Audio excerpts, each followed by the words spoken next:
नमस्कार, मंडल news bulletin में आपका स्वागत है। आइए पेश करते हैं आज के प्रमुख व मुख्य समाचार। विदर्भ की कुलस्वामिनी अंबाई और एकवीरा देवी के दर्शनार्थियों का दर्शन हेतु उमड़ने का सिलसिला शारदीय नवरात्रि के आज तीसरे दिन भी जारी रहा। संस्थान ने भाविकों की ओर से एकवीरा देवी को इस बार स्वर्णाभूषण में बढ़ोतरी करते हुए 10 तोले का हार समर्पित किया।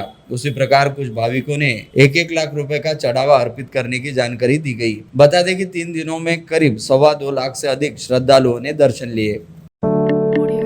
राज्य की 32 जिला परिषदों और उनके अंतर्गत आने वाली 336 पंचायत समितियों के आम चुनाव हेतु गठ व गणनीय अंतिम मतदाता सूची व मतदान केंद्रों की सूची 27 अक्टूबर तक प्रकाशित करने का आदेश राज्य निर्वाचन आयोग ने सभी जिलाधिकारियों के नाम कल मंगलवार को जारी किया। यानी दीपावली के बाद मतदाताओं व मतदान केंद्रों की अंतिम सूचियां जारी होगी। ऐसे में जिला परिषद व पंचायत समितियों के चुनाव दिसंबर माह में होने की पूरी संभावना जताई जा रही है। जिला परिषद व पंचायत समिति के आगामी चुनाव के मद्देनजर राज्य निर्वाचन आयोग द्वारा मतदाता सूची तैयार करने का कार्यक्रम घोषित कर दिया गया। राज्य निर्वाचन आयोग के अध्यक्ष दिनेश वाघमारे द्वारा इस संदर्भ में कल मंगलवार को जारी अधिसूचना के मुताबिक 8 अक्टूबर को प्रारूप मतदाता सूची घोषित की जाएगी। पश्चात 14 अक्टूबर तक इस सूची पर नागरिकों की ओर से आपत्ति व आक्षेप मंगवाए जाएंगे, जिन पर सुनवाई करते हुए 27 अक्टूबर को अंतिम मतदाता सूची घोषित की जाएगी। स्थानीय स्वायत्ता निकायों के आगामी चुनाव हेतु प्रशासन में इस समय जमकर गहमागहमी चल रही है। निर्वाचन आयोग द्वारा इस बार प्रत्येक मतदान केंद्र में 1000 से 1100 मतदाताओं को जोड़ा गया। पिछली बार के चुनाव हेतु जिले में कुल 1800 मतदान केंद्र थे, जिनमें इस बार 90 से इजाफा हुआ है तथा इस बार के चुनाव हेतु 1890 मतदान केंद्र रहेंगे, जिसे ध्यान में रखते हुए जिला निर्वाचन विभाग द्वारा तमाम आवश्यक सुविधाओं हेतु तैयारी की जा रही है। महाराष्ट्र औद्योगिक विकास निगम MIDC द्वारा उद्योग लगाने जमीन ली गई, किंतु कोई उद्यम अब तक स्थापित नहीं किया, जिसमें संभाग के 350 लोगों को नोटिस दी गई है, जिसमें अमरावती जिले में 226 लोग शामिल है। नोटिस दिए जाने की पुष्टि प्रादेशिक अधिकारी राम लंके ने दी है। मेलघाट क्षेत्र के बहुत से हिस्सों में आज भी बिजली न पहुंचने से आदिवासी बांधवों को भारी कठिनाइयों का सामना करना पड़ रहा है। इस पृष्ठभूमि पर जरीदा स्थित 33 kV वीज वाहिनी व उपकेंद्र को शुरू करने के लिए आवश्यक वन भूमि हस्तांतरण संबंधी शासन निर्णय 24 सितंबर 2025 को जारी किया गया। इस निर्णय के पीछे सांसद बलवंत वानखड़े के विशेष प्रयास रहे हैं। इस वर्ष मेलघाट परिसर में लगातार हुई मूसलाधार बारिश के चलते किसानों का बड़े पैमाने पर नुकसान हुआ है तथा बड़े पैमाने पर खरीफ फसलें बर्बाद हुई है। ऐसे में किसानों को नुकसान भरपाई देने के साथ ही आर्थिक सहायता प्रदान करने हेतु मेलघाट क्षेत्र में गीला अकाल घोषित किया जाना चाहिए। इस आशय की मांग का ज्ञापन मेलघाट के पूर्व विधायक राजकुमार पटेल द्वारा धारनी के उप विभागीय अधिकारी को सौंपा गया। जिला कृषि अधीक्षक के नागपुर स्थित कार्यालय पर आज दोपहर उस समय तनावपूर्ण हालात हो गया जब शिवसेना उबाटा के पदाधिकारी और शिवसैनिक जिले में कृषकों की दयनीय हालत देख बेहद आक्रामक अंदाज में अतिवृष्टि की वजह से खराब हुआ सोयाबीन और कपास की फलियां डालियां लेकर धमके। जिला प्रमुख पराग गुर्दे के नेतृत्व में शिवसैनिकों ने अधीक्षक सात पुते पर यह डालियां उछाल दी। उनका पूरा कैबिन पानी पानी कर दिया। शिवसेना उबाटा ने जिले में गीला अकाल घोषित करने के वास्ते शासन प्रशासन को 8 दिनों का अल्टीमेटम दिया है। गुरुदेव श्री श्री रविशंकर के आशीर्वाद से आगामी रविवार 28 से 30 सितंबर को आर्ट ऑफ लिविंग के पानखेड़ा स्थित आश्रम में वैदिक महानवरात्रि अंतर्गत गणपति होम, वास्तु शांति होम, नवग्रह शांति, Maharudra home, Mahasudarshan home, महानवचंडी home, Mahalakshmi home का आयोजन किया गया। यह जानकारी आज दोपहर आयोजित प्रेस वार्ता में चंद्रकांत पोपट, चैतन्य तांबट आदियों ने दी। श्री सार्वजनिक नवदुर्गा महोत्सव मंडल सरापा बाजार में खाटू नरेश श्याम बाबा झांकी का उद्घाटन विभागीय आयुक्त के विधि सचिव अतुल बुटे और दीपक साहू सम्राट, विशाल गुप्ता, नितिन अग्रवाल, विजय अग्रवाल, कुणाल सोनी के हस्ते मंगलवार शाम किया गया। इस समय मंडल के सभी पदाधिकारी के साथ ही श्याम बाबा भक्त बड़ी संख्या में उपस्थित थे। श्याम बाबा के जयघोष से परिसर गुंजायमान हो गया था। लगभग 5-6 मिनट की झांकी ने उत्सव की रंगत भी बढ़ा दी। ऊर्जा बचत और पर्यावरण संरक्षण के लिए अमरावती पुलिस आयुक्तालय और कार्यालय परिसर में 105 किलोवाट क्षमता की ऊर्जा प्रकल्प शुरू की गई। लगभग 72 लाख रुपए की लागत से स्थापित इस परियोजना में पुलिस व्यवस्था अब पारंपरिक बिजली पर कम निर्भर होगी। इससे बिजली की लागत में भारी बचत होगी और अमरावती पुलिस विभाग की यह पहल पूरे राज्य के लिए एक आदर्श बन गई है।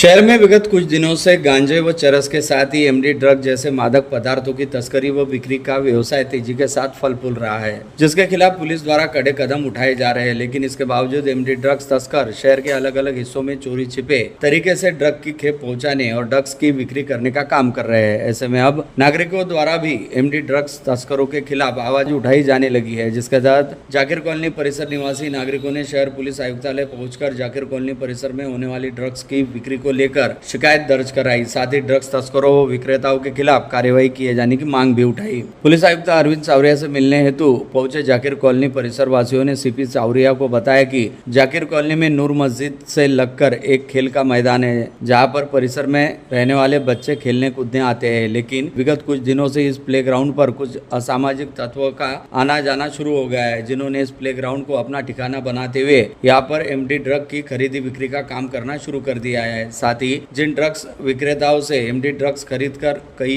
युवकों द्वारा इस प्लेग्राउंड पर बैठकर एमडी ड्रग्स का सेवन भी किया जाता है, इन सभी लोगों द्वारा शाम होते होते इस प्लेग्राउंड पर अपना कब्जा जमा लिया जाता है और मैदान पर खेलने वाले बच्चों को वहां से भगा दिया जाता है। ऐसे में इस प्लेग्राउंड पर असामाजिक तत्वों का जमघट लगा रहने के चलते यहाँ पर किसी भी दिन कोई भी घटना घटित भी होने का अंदेशा है। ऐसे में पुलिस द्वारा इस मसले की ओर त्वरित ध्यान दिया जाना बेहद जरूरी है। जिसके बाद पुलिस आयुक्त अरविंद सावरिया ने कहा कि शहर पुलिस ने पहले ही ड्रग्स तस्करों के खिलाफ बेहद सख्त रवैया अपना रखा है और ड्रग्स तस्करी व बिक्री के काम में लिप्त हर एक व्यक्ति के खिलाफ तुरंत जांच की जाएगी तथा किसी को भी बख्शा नहीं जाएगा।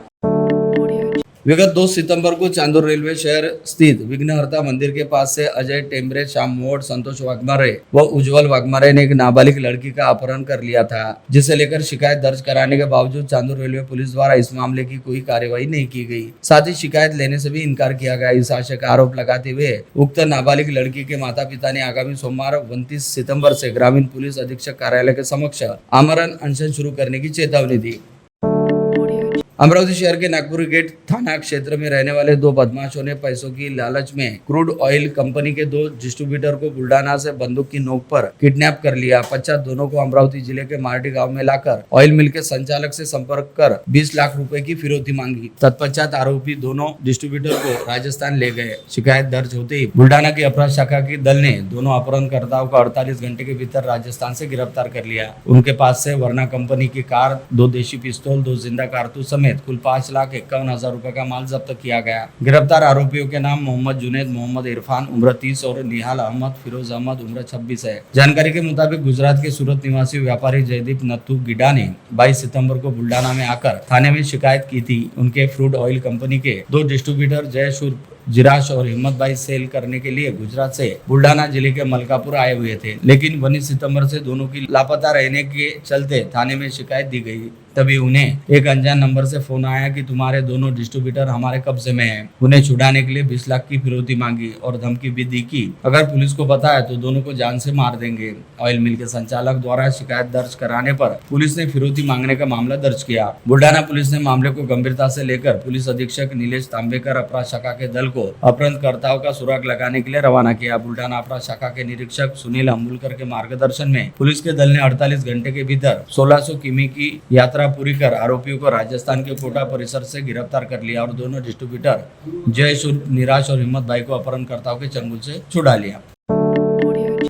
अमरावती मध्यवर्ती कारागार से एक कैदी को नासिक की अदालत में हाजिर कराने हेतु ले जाने के बाद उसे नासिक रोड स्थित लॉज में ठहराए जाने को लेकर पुलिस आयुक्त अरविंद सावरिया ने उस कैदी को नासिक लेकर गए पुलिस उपनिरीक्षक मनोहर राठौड़ तथा पुलिस कांस्टेबल मुकेश यादव व सिद्धेश्वर गुट्टे को तुरंत निलंबित कर दिया है। अमरावती के मध्यवर्ती कारागार में बंदा रहने वाले शेखर निकम नामक कैदी को 10 सितम्बर को नासिक के कोर्ट में पेशी आई थी। इसके चलते शेखर निकम को अपने साथ लेकर शहर पुलिस मुख्यालय के PSI मनोहर राठौड़ तथा सिपाही मुकेश यादव व सिद्धेश्वर गुट्टे 9 सितंबर को नासिक रवाना हुए थे, जो 10 सितंबर की सुबह नासिक पहुंचे थे। इसके बाद 16 सितंबर को नासिक में सागर जाधव नामक युवक पर गोलीबारी हुई थी, जिसके चलते सागर जाधव बुरी तरह से घायल हुआ था। इस मामले की जांच में जानकारी भी सामने आई कि यह हमले की प्लानिंग 10 सितंबर को नासिक पहुंचकर वहां पर एक लॉज में रुके शेखर निकम ने अपने साथीदार जगदीश पाटिल के साथ मिलकर की थी और लॉज में CCTV कैमरे के फुटेज से भी इस बात की पुष्टि की गई थी। साथ ही एक आरोपी को पुलिस वालों द्वारा लॉकअप लॉकअप में रखने की बजाय लॉज में ठहराए जाने का मामला उजागर हुआ था। ये बात सामने आते ही शहर पुलिस आयुक्त अरविंद सावरिया ने तत्काल प्रभाव से शेखर निकम को कोर्ट पेशी हेतु नासिक लेकर गए तीनों पुलिस वाले को निलंबित किया। नांदगांव थाना क्षेत्र के टोल नाका के पास पेट्रोल पंप पर खड़ा एक टिप्पर किसी ने चुरा लिया। चोरी हुए टिप्पर की कीमत 30 लाख रुपए बताई जाती है। जानकारी के मुताबिक शिराल गांव निवासी रंजीत साहेबराव बोकरे ने अपना टिप्पर नांदगांव थाना क्षेत्र के टोल नाका के पास स्थित नाफेड पेट्रोल पंप पर 21 सितंबर की मध्य रात्रि को खड़ा किया था। नांदगांव के पास डिगर गवान में एक पोल्ट्री फार्म संचालक ने फार्म में मृत सैकड़ों मुर्गियां गांव के तालाब में फेंक दी, जिससे ग्रामीणों में गुस्से की लहर आ गई। सरपंच जिल्लेश्वरी शंकर ठाकरे की शिकायत पर मामूली जहांगीर पुलिस ने फार्म संचालक आरोपी पांडुरंग कडू के विरुद्ध विभिन्न धाराओं के तहत आपराधिक मामला दर्ज किया। गाड़ीगंज पुलिस थाना क्षेत्र अंतर्गत सदिच्छा कॉलोनी निवासी नरेंद्र दिगंबर मालपे व उनके बेटे अश्विन मालपे को व्हाट्सएप पर लिंक भेजकर शेयर बाजार में निवेश करने का झांसा देते हुए करीब 2.85 लाख रुपए से ठग लिया गया। गाड़ीगंज पुलिस ने मामले की जांच कर रही है। यशोदानगर परिसर में किराए का कमरा लेकर रहने वाले 28 वर्षीय युवक के घर पर आई उसकी 2 नाबालिग भांजियां अचानक ही घर से लापता हो गई, जिसे लेकर मिली शिकायत के आधार पर फ्रेजरपुरा पुलिस ने अपहरण का मामला दर्ज करते हुए दोनों नाबालिग बहनों की तलाश करनी शुरू की है। केतकी काश्तकार फाउंडेशन के अध्यक्ष के साथ लातूर निवासी युवक ने मंत्रालय में वरिष्ठ सरकारी अधिकारियों के साथ अपनी जान पहचान रहने और मंत्रालय से निधि दिलाने का झांसा देते हुए 4 लाख रुपए की जालसाजी की। इसे लेकर बरोड पुलिस ने लातूर निवासी प्रवीण बाबूराव पेडवाड के खिलाफ मामला दर्ज कर जांच शुरू की। चिखलदरा में रहने वाली 40 वर्षीय महिला को बड़ा ब्यूटी पार्लर शुरू कराने हेतु 2 करोड़ का लोन दिलाने का झांसा देते हुए 2 लोगों ने उसके साथ 21.27 लाख रुपए की जालसाजी की। चिखलदरा पुलिस मामले की जांच कर रही है। गाड़ीगंज पुलिस के दल ने केवल कॉलोनी में एक सप्ताह पूर्व चोरी हुई महिंद्रा कंपनी की जायलो गाड़ी के प्रकरण में आरोपी को गिरफ्तार कर चोरी हुआ माल जब्त करने में सफलता प्राप्त की। जमील कॉलोनी निवासी शेख शोएब शेख जाकिर है। प्यार में कौन क्या करेगा ये कहते नहीं आ सकता, उसी तरह खामगांव शहर से सटकर साजनपुरी जुगनू होटल पर प्रेमी ने चरित्र पर संदेह कर प्रेमिका की चाकू घोंपकर हत्या कर दी। पश्चात प्रेमी ने खुद पर वार कर आत्महत्या कर ली। दोनों की घटनास्थल पर ही मृत्यु होने के बाद नागरिकों की घटनास्थल पर भारी भीड़ जमा हो गई थी। इस घटना से हड़कंप मच गया। मृतक साकरखेड़ा निवासी है। प्रेमी युवक का नाम सोनू उर्फ साहिल राजपूत।